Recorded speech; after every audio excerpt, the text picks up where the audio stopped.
Hello hi everyone అండి. మారుతి సాహితీ channel ప్రేక్షకులకు స్వాగతం సుస్వాగతం అండి. అంతా బాగున్నారా అండి?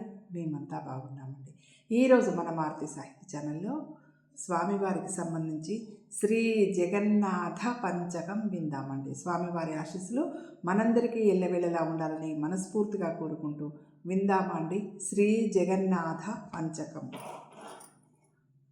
रक्ताम्भोरुहदर्पभञ्जनमहा सौन्दर्यनेत्रद्वयम्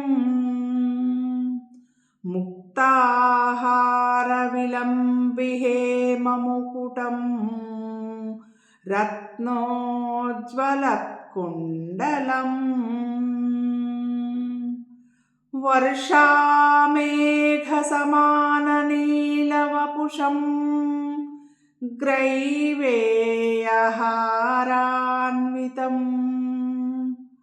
पार्श्वे चक्रधरं प्रसन्नवदनं नीलाद्रिनाथं भजे।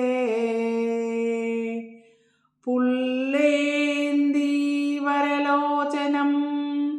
नवघनश्यामाभिरामाकृतिं विश्वेशं कमलाविलासविलसत्पादारविन्दद्वयम् दैत्यारिं सकलेन्दुमण्डितमुखं चक्राब्जहस्तद्वयं वन्दे श्रीपुरुषोत्तमं प्रतिदिनं लक्ष्मीनिवासालयम्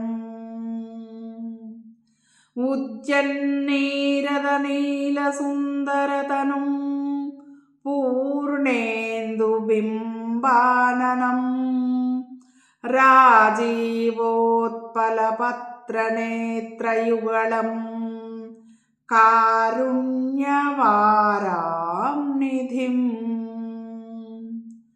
भक्तानां सकलार्तिनाशनकरं चिन्ताब्धिचिन्तामणिं वन्दे श्रीपुरुषोत्तमं प्रतिदिनं नीलाद्रिचूडामणिं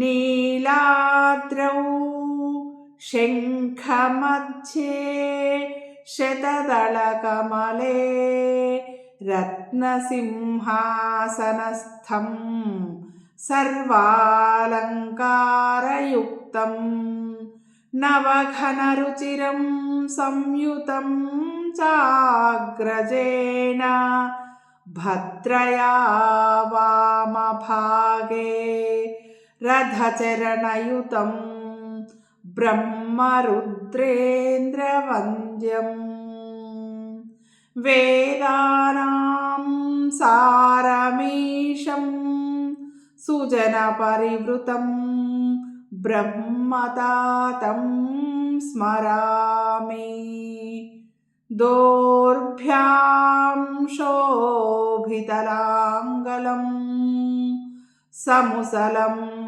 कादम्बरीचञ्चलम् रत्नाढ्यं वरकुण्डलं भुजबलैराक्रान्तभूमण्डलं वज्राभामलचारुगण्डयुगलं नागेन्द्रचूडोज्ज्वलं संग्रामे च फलं शशाङ्कधवलं श्रीकामपालं भजे।